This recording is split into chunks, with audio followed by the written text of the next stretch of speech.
Hey guys, VaulSC here. Hope that you're having a good week. I would like to talk to you about the results and announce the winners of the Infinity TTS League season number 4. Is it 4 we're up to now? Gosh, 4 seasons of TTS League. I remember when people were asking me to start TTS events a year ago, well, more than a year ago now, when the pandemic first hit, and I did so reluctantly. Not sure if a lot of people would jump on board. But since then, Tabletop Simulator has taken off in a really big way, mainly because of the pandemic, but partly because of all of the enthusiasm from you guys actually showing up to play in TTS events. And now there are heaps of people running these events, which is a really, really good thing. Yeah, gosh, 4 seasons done. We've also done 2 campaigns. We've done that interim sort of casual brawl before N4 came out, and still going strong. I still plan on doing these events. I'm back to full-time work these days, so a little bit less time, but still interested in doing them, and hopefully that means that I don't have to charge as much of an entry fee, even though the entry fee wasn't that much. But we'll talk about it. Still, if you guys haven't heard already, Cavrion is your new champion for the Infinity TTS League. Congratulations to Cavrion. He played Steel Phalanx, played it through 6 games, and defeated Maslu in the finals. And if you haven't watched that game already, it is on the YouTube channel, so do check that out. Now, I know that this is not the most positive thing in the world, but I just do want to quickly address the fact that a lot of you guys, quite a large number of you, in fact, went onto my YouTube channel and watched that finals game and put a comment in the comment section, which was a little bit negative about Cavrion's sportsmanship. I just want to address that. Last time he was in the finals for Season 2 against Cobra Prime, that didn't turn out to be the actual finals, but still played. I felt like, he was a little bit pedantic with the rules and did play a bit too slowly. It wasn't fun to watch. Having said that, he's a good guy. He's been a really good member of the community, and he's a very strong player. I haven't watched the entire replay of the finals against Maslu, but what I did do, and what's really important, is that I actually had a conversation with each and every single one of his opponents this league, including Maslu, and all of them said that they had no problem with his behavior or anything like that. So I just wanted to address that, just because people have been asking me about it, and obviously it's a public video and the public comments. But just want to say congratulations to Cavrion. Did really, really well. Steel Phalanx is a really interesting faction. I know that the decision to have limited insertion for this league, where you cannot strip 2 orders away from the person's command group if they're only using a single combat group with the command token, may have made a little bit of a difference. But realistically, I think what this league comes down to, like any other league, is player ability and luck. Just those 2 things. I will say that in the first round of this league, I deliberately, and I was public about this, I said to people, look, for people who have just been placing in the top 10 of my leagues again and again and again, I am going to be matching those people up against each other a little bit more. So if you look at this over here, we've got Persian versus Chainsaw. Both of those guys do pretty well in the leagues. J Mustang, Bad Lazor, that's another matchup there. Panda Beast Mode, Boog. Who else we got? Estagon, Papu, Lobo, Maslu. Just matchups like this where generally I gave the tried and true players a bit of a tougher time, just because I don't like the idea of the more experienced players just stomping noobs and just jumping over the easy win hurdles until they get to face each other in the last round, and then becomes a little bit more like the outcome's been determined by strength of schedule, and I'm just not a big fan of that. And hopefully you guys appreciated that as well. I must say that despite me doing that we still have the good players ending up near the top anyway. So even though luck's always going to be a factor in these events, generally over 5 or 6 games, you start to see results which are a little bit more determined by performance. And it does take a few games for that to happen. If your league is only 3 or 4 games long, it's going to be hard for the overall results to actually determine who's playing very well right now. But after 6 matches, it's a little bit harder to point to luck and say, okay, these people just got consistently lucky. That's just not really the case. Looking at people in the top 10, I haven't played everybody here. I've really only played games against maybe 3 or 4 of these people.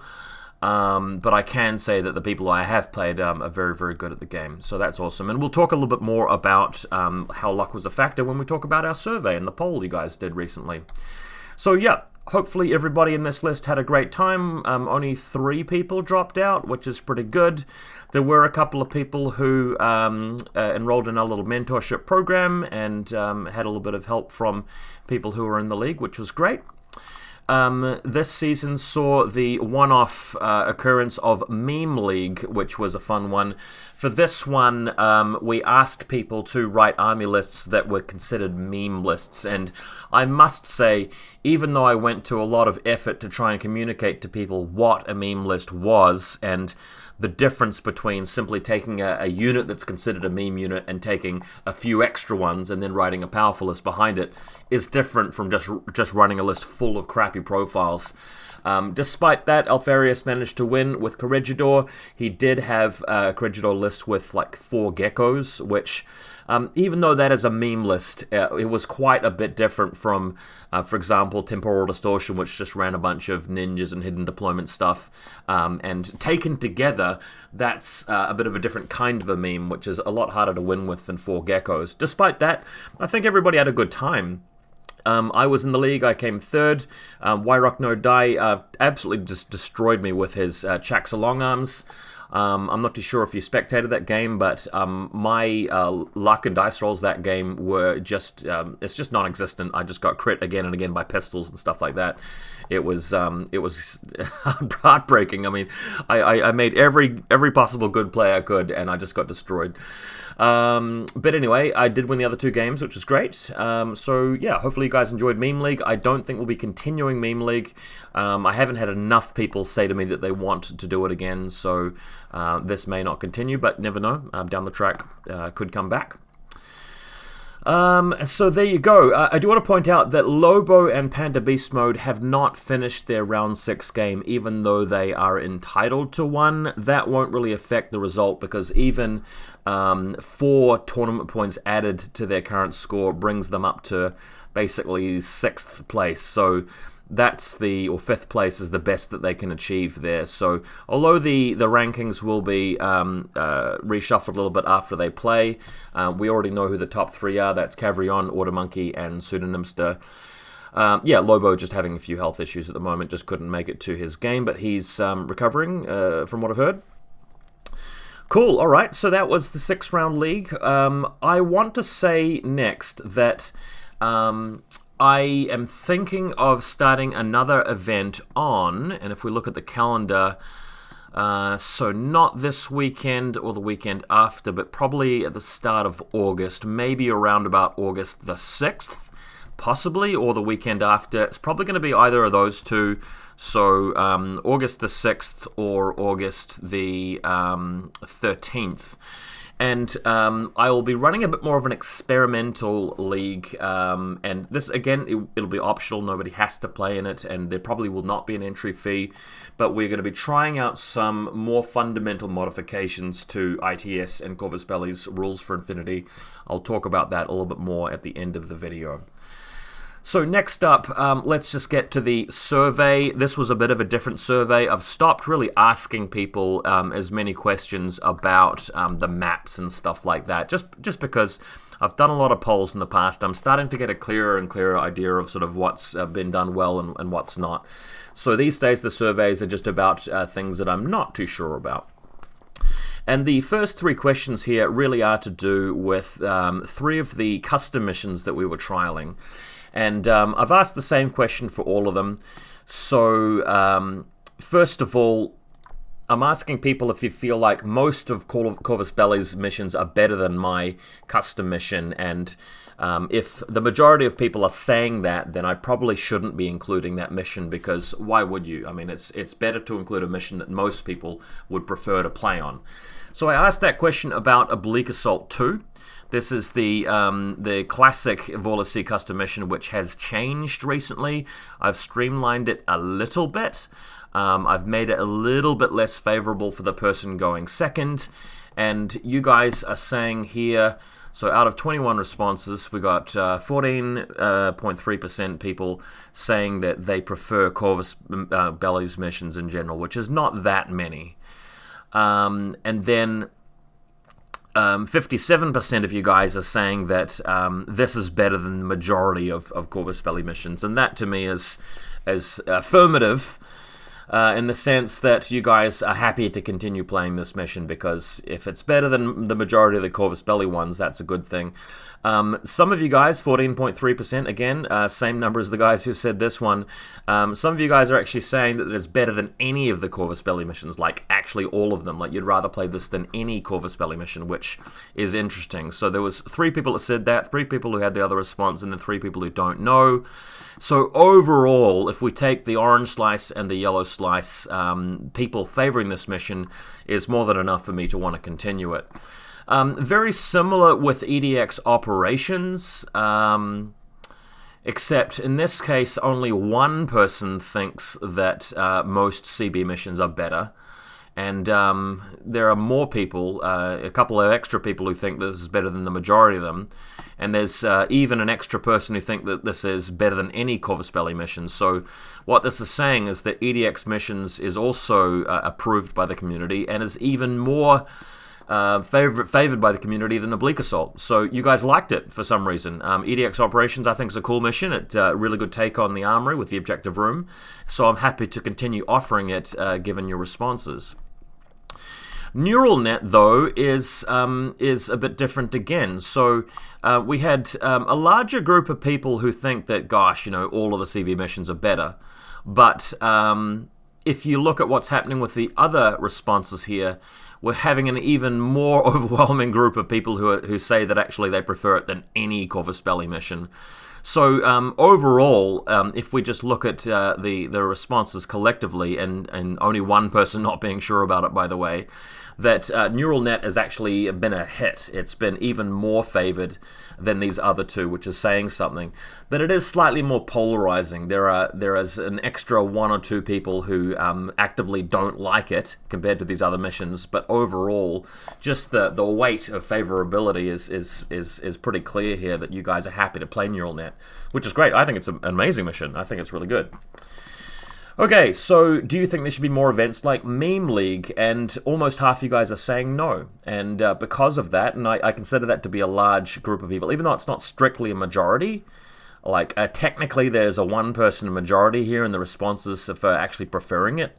As to whether you guys want to regulate it or just make it a free-for-all, you guys are very split on that. But just because of this response, I'm not going to be offering a Meme League again unless we have a lot of people asking for it down the track. It is a bit distracting and sort of splits people's ability to play in both leagues and things like that. So next up, here's a fun one. I haven't asked this question in a poll before. How impactful do you think the effects of variance and luck from dice rolls were in your results in TTS League Season 4? And I kind of messed this question up because there was a typo in the second option where it says only one of my games were determined by dice variance, the rest were by skill. And I'd forgotten the word one, so people were probably looking through that and seeing it wasn't specified that only one of their games were determined by luck. They probably didn't pick that option. So I've kind of compromised my own poll, but unsurprisingly, most of you guys are saying that, yeah, there was luck, but not enough to determine the outcomes of games. When I lost because the other guy was better, and when I won because I was better or performed better on the day, and the vast majority of you guys feel that way. So it looks like TTS events are worth having, guys, just from a competitive standpoint, but we all knew that. Interestingly, there are still a few people who are actually saying, wow, luck really screwed me in several occasions. So let's have a look here. One unlucky person said that 4 of their games were determined by luck, and that ended up causing the player who didn't perform as well to end up winning. and that happened in 4 of their games. What an unlucky person. I kind of feel for that person, because I've had strings of games like that myself where I really felt like I was the better player. I could actively tell you objectively what I did better than the other person and point out their mistakes and show you my good plays, and yet the dice just absolutely screwed me start to finish. To have that happen 4 out of 5 games, that's very unlikely and very unlucky, but it does happen. There were also a few of you who said that there were a couple of games out of the 5, and that sort of seems a bit more right. It is a bit worrying. Like, if this yellow segment of the pie chart was a bit bigger, like if half of you guys were saying that, I'd be very worried for the state of Infinity, because if you can't get through 5 games without a couple of games just being completely determined by dice rolls, then there's something wrong with your game system. There's maybe a little bit too much variance there. And arguably there is too much variance in Infinity the game at the moment.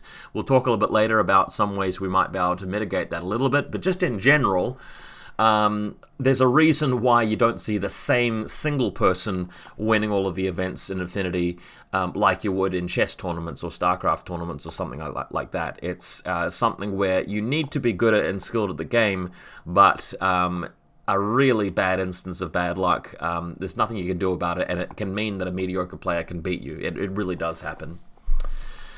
Thank you for your feedback on that one, guys. I also asked how many events people are simultaneously participating in, because there are a lot of TTS events running around now, and people are saying to me, look, I've got to drop out of this to play in this other one, or I can't enter this one because I'm already in one. And interestingly, nearly half of you guys only play in one event at a time, but a full, like, nearly a third of you guys are saying that you're playing in 3 or more. Which I find a little bit, I mean, do you guys have any other hobbies? Do you just play TTS all weekend? Or what's the deal? Alright, so here's the important part of the poll for me personally. So, I am interested in modifying Corvus Belli's rules a little bit more deeply, and I know and I understand that some of you guys don't like that. And what's interesting to me is that it's not enough for you to sit on the sidelines and go, okay, well, I'm just not going to participate in what VaulSC is doing. It's not enough for you guys to sit back and just have that point of view. Some people actively want to say to me, look, you shouldn't be doing that, for the sake of the community, and it's maybe dividing people a bit much, and, we need to sort of keep things orthodox and standardized and not mess around and not have too much homebrew rules to keep track of. And even though that may not affect them because they're not involved in the events or whatever, some people have that attitude. So I kind of wanted to ask this as a community poll so we could see how many of you have that attitude. Like, what's the constituency here? And I asked, what is your view on the use of custom or homebrew rules for Infinity events and modifications of Infinity rules in general? And 8.7% of you guys, that's 2 of you of the 23 that responded, said, I'm always practicing for ITS and would generally prefer to stick with Infinity rules as written by Corvus Belli and play their ITS pack the way it was intended and use their missions. So thank you for that feedback. I'm glad that that is a relatively low number of people, because I think that Corvus Belli's rules could use some work, and there's no indication that they're going to be improving and fixing things very quickly. So that's why I would like to, be at least one person in the community that offers some changes. And you guys have already been seeing that. For example, when you play in my leagues, you can use limited insertion, meaning there's no penalty for having a 10 order list. You can't have your order stripped away at the start. You're not allowed to have your opponent tell you what their lieutenant's willpower is. We think that's a terrible rule. We don't use localized decompression zones. I have custom missions. And generally, you guys seem to be showing up for the events and having a good time anyway, which is good. So some people here have said, I'm open to some minor deviations from to Infinity's organized play, but I'd prefer that there wasn't too much homebrew mixed in. And just over half of you guys have said that. And then there's a full 39.1% of you who are actually said you are interested in exploring more modifications than there already are and trying out more custom missions. So overall, what I'm seeing here is that there would probably be enough of you guys on board with playing an event that kind of just pushes the limits a bit more, that includes a few more custom rules. And out of curiosity, I've just done a bit of a brainstorm here and just thrown out some additional ideas. As a bit of a control mechanism, I've just written new custom missions, which is the most innocuous, harmless thing I could possibly ask for, and everybody has said that. So that shows me you guys are paying attention and can agree to at least that. But then there are some real eyebrow raisers and stuff that, you know, I would really struggle to get past a lot of people, and we're going to have a look at how you guys have voted anyway. From 22 responses, 36% of you guys would be willing to try out a higher unit cap. As you know, you're limited to 15 units in your army, and some people think that's a fantastic thing, some people think that it's a good thing but it wasn't executed very well, and some people think that it's just probably not the best idea overall.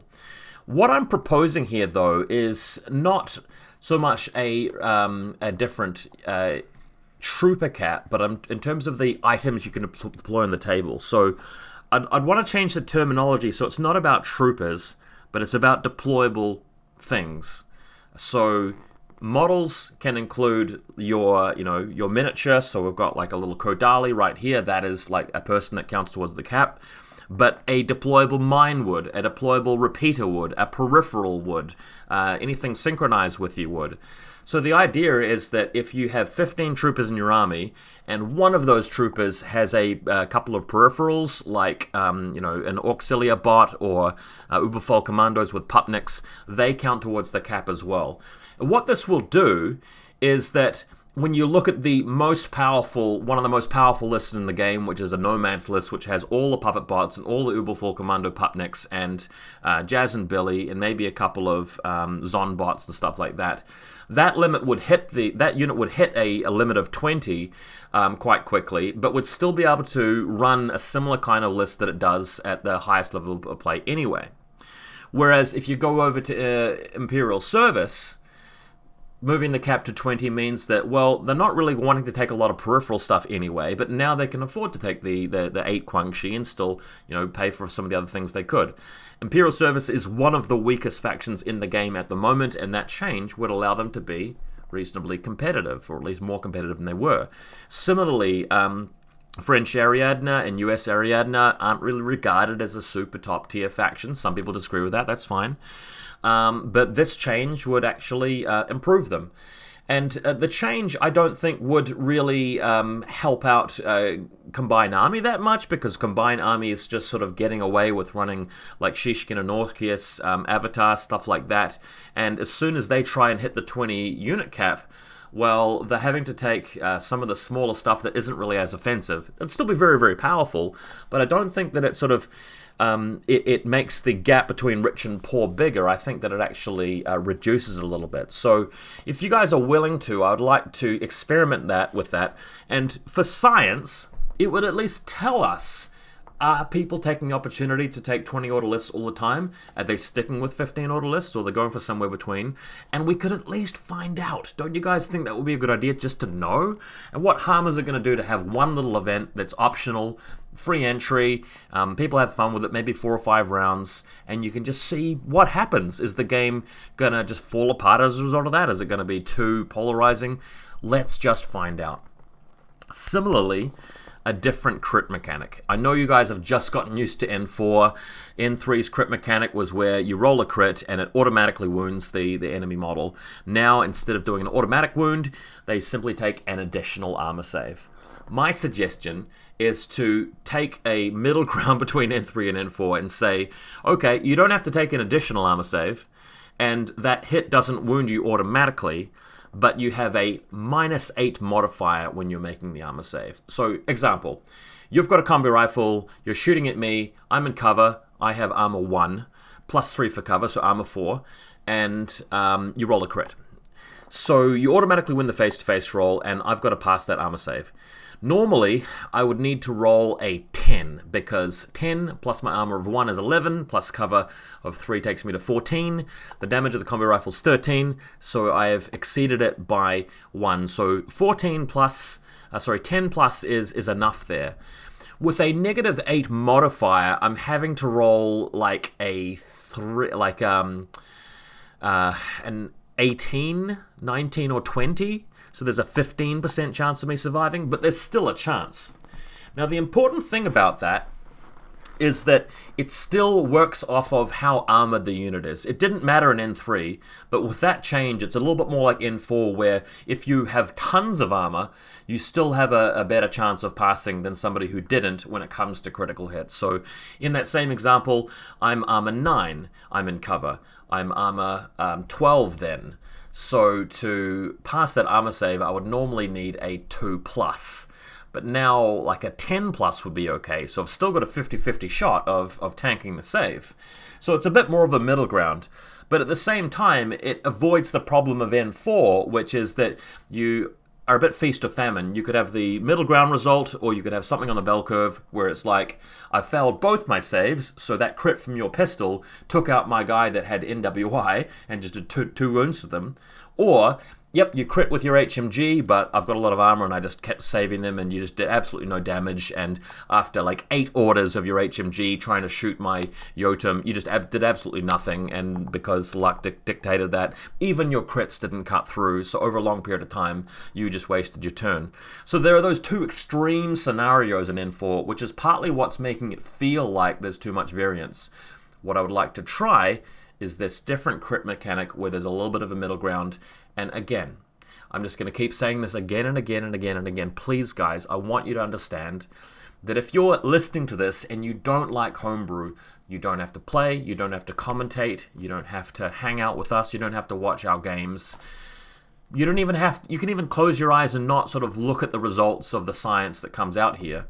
But I'm asking you to at least just have an open mind to the idea that some people might be trying this and can report back as to whether they had a good time or not, and we can go from there.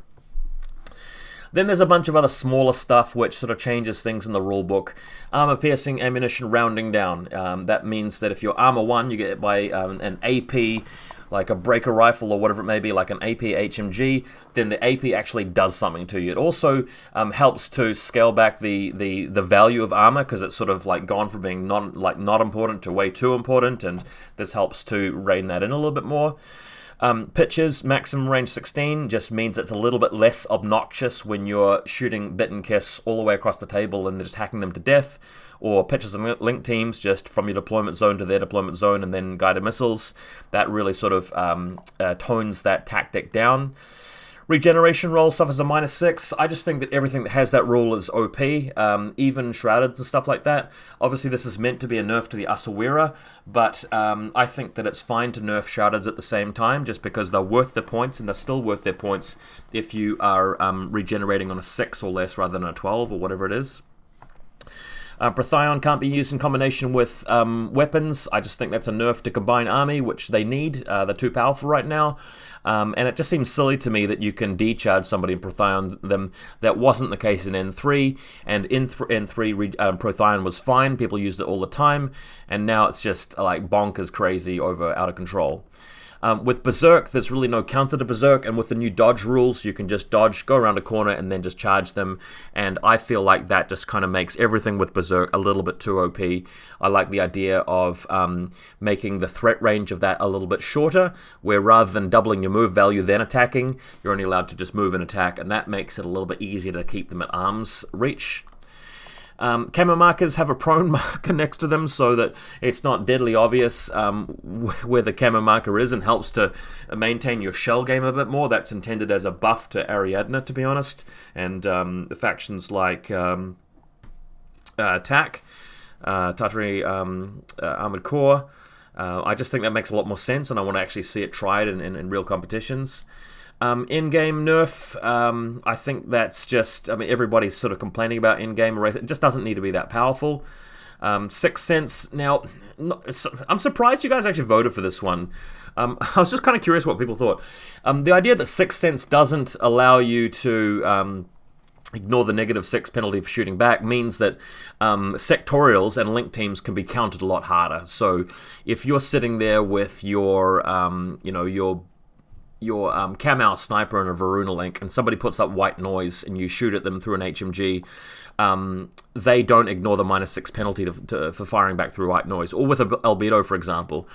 Now, I'm surprised that so many of you guys voted for this. I thought that nobody would really go for this because I think it nerfs sectorials too hard. And right now, vanilla factions are actually still really powerful and in some case better than sectorials. And this really sort of skews that and makes a lot of sectorials kind of rubbish, to be honest. So I don't think I'm actually going to bring that into any tournaments or anything. I just don't think it would work. But surprisingly, six of you guys have just voted for it anyway. So we could try it one day, but I don't think I'll bring that in. And lastly, here's a fun one. Once per game, you can spend a special like one-off token you've got just to show your opponent that you're going to use it. And then you can re-roll one of your dice. And you can't do it in the reactive turn, only in the active turn. And you can only pick one of your dice out of a batch of them if you rolled 4 of them for a Burst 4 Spitfire, for example. And the idea behind this is that it allows you to just mitigate the sort of situations where you're making a perfectly sensible play and you've built up a good strategy and you've got a great game plan, and you're kind of hoping and assuming that you won't just have an incredibly ridiculously stupid dice roll where you need 12s to hit and you miss all of them, and your opponent needed like a 3 to hit and they rolled a 2, and you just end up losing the game because of that. With this sort of system, you can hold off on using that token for as long as you need to, and if that kind of situation comes up, you can re-roll it. Or for example, you've got a tag and it just gets hit by a crit from a total reaction bot, and you take your saves and you fail all of them. Well, you could pick up one of those dice and have another go. Let's say you need like a 5+ to pass the armor save, and you fail all of them. These things actually do happen in real games, and the ability to do this kind of just takes the edge off those scenarios where somebody's just been absolutely crushed by luck that they didn't deserve. And it sort of reduces a little bit what we were talking about before, where some people are actually reporting, probably quite genuinely, that they played better than their opponent and they still lost. Or they feel like they were being outplayed, but they won anyway and they didn't deserve it. And that's what people are telling us here to some extent. So I'd like to try a system like this where we start introducing a couple of little things that are kind of relatively harmless and that affect everybody the same way and don't really benefit some factions more than others, but just give you an opportunity to mitigate the variance of the game a little bit. Cool? So as I said, guys, I'm looking at my calendar and I'm looking at August, maybe the 6th or the 13th, and I'd like to invite you guys to think about coming along and playing in an experimental league. I'm thinking of calling it Custom Rules Infinity Tournament, because the acronym there is CRIT, and we're probably changing the CRIT mechanic for a little bit there. And look, if 8 people want to experiment for the sake of science, we'll have a 3-round event. If a lot of you guys like to try this out, we have like 30 or 40 people, then we can run a 4 or 5-round event, that kind of thing. I also want to say that I've been working hard with Blender and learning and coming up with some of my assets, and I might be ready to show them off by then. We'll see. I might not be ready, but that'd be a really great fun one as well, to have some brand new asset sets for our maps, which would be really awesome. So again, guys, I hope that you are enjoying these TTS leagues. There are a lot of leagues to play in. Thank you for choosing my league, and I know that you sometimes play in my leagues and other leagues as well.